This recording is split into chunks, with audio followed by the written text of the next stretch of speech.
panoorin nyo yung video na to, no? Kasi magaling, medyo bata pa, pero magaling siyang nag-explain, nagpaliwanag about sa PhilHealth, ano yung posibleng disadvantage kung walang budget ang binigay, subsidy ang binigay ang government, no?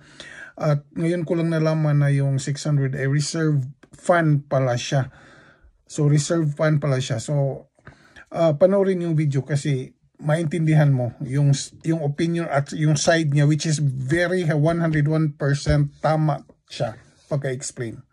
Last year, 100 plus billion pesos subsidy ang proposal for PhilHealth. But then, binagsak to 60 plus billion pesos na lang. For 2025 naman, ang proposed is 70 plus billion pesos. Then ngayon, wala na. Zero subsidy for 2025 dahil dito sa ating reserve funds. Hindi pa pag sinabi nating reserves, safety net yun. Nandyan ang reserves for emergencies pag meron tayong unexpected na demand sa healthcare needs. Tulad ng pinaka-recent na nangyari sa ating lahat, pandemic. So ngayon dudukot tayo dun sa reserves natin for predictable expenses ng 2025. What happens if something unpredictable does happen? Every month, nagbabayad tayo ng portion ng salary natin para sa PhilHealth. Para lang afloat tong sistema na to. Tapos ngayon, hindi na magpipitch in ang government kasi nga, marami pa tayong pera sa reserves. Kung ganoon, pwede bang hindi muna tayo mag-contribute tapos gamitin na lang yung reserves? Of course, hindi, diba? Required pa rin tayo to pay our share. Hindi ba unfair yun? Okay guys, so ngayon ko lang nalaman, no? Ngayon ko lang naintindihan sa kanya na yung 600 billion is reserve pala yun.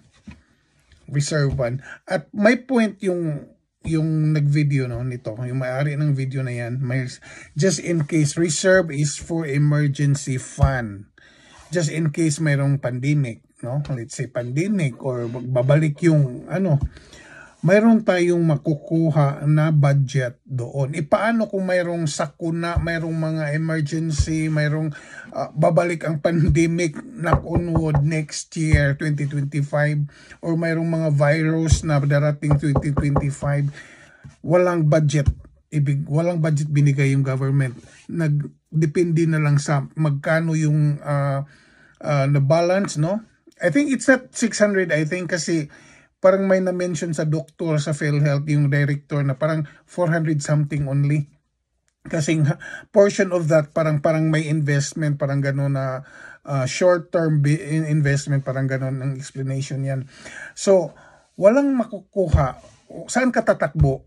So, nagdepende sa remittance sa bawat employee, no? So, which is unfair talaga kasi dapat na-explain din yan ni Cielo Magno na dapat ang subsidy sa government, sa PhilHealth ay nasa batas talaga siya, nasa constitution talaga siya na magbibigay ang government from the sales tax, yung mga sa mga taxes, sa mga tabako, yun ang pagka-explain ni sa mining, yun ang mga explanation sa mga political analysts ni Cielo Magno at saka ni Marcolita, no, na napanood ko. So napaka-unfair na ang mga manggagawa, mga trabahante ang nagbabayad ng mayroong contribution, tapos yung government ay walang partnership or walang subsidy.